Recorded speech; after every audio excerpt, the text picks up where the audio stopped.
Hi guys, today I want to look at the latest feature of Trimble Business Center 5.7.1, and this is the vector PDF notes. As you know, if you georeference PDF, vector PDF, you can get the notes turned on.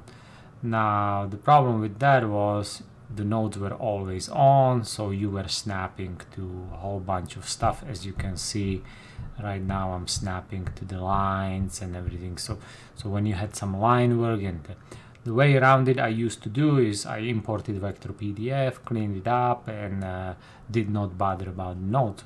However, right now, as you can see, I'm getting the nodes, snapping nodes. I don't know, maybe let's see if the black,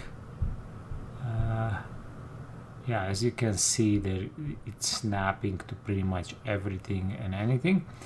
However, what we can do under snap, we can turn off vector PDF nodes, and that means I'm not snapping to the PDF at all if I don't need to. So that's a great feature here.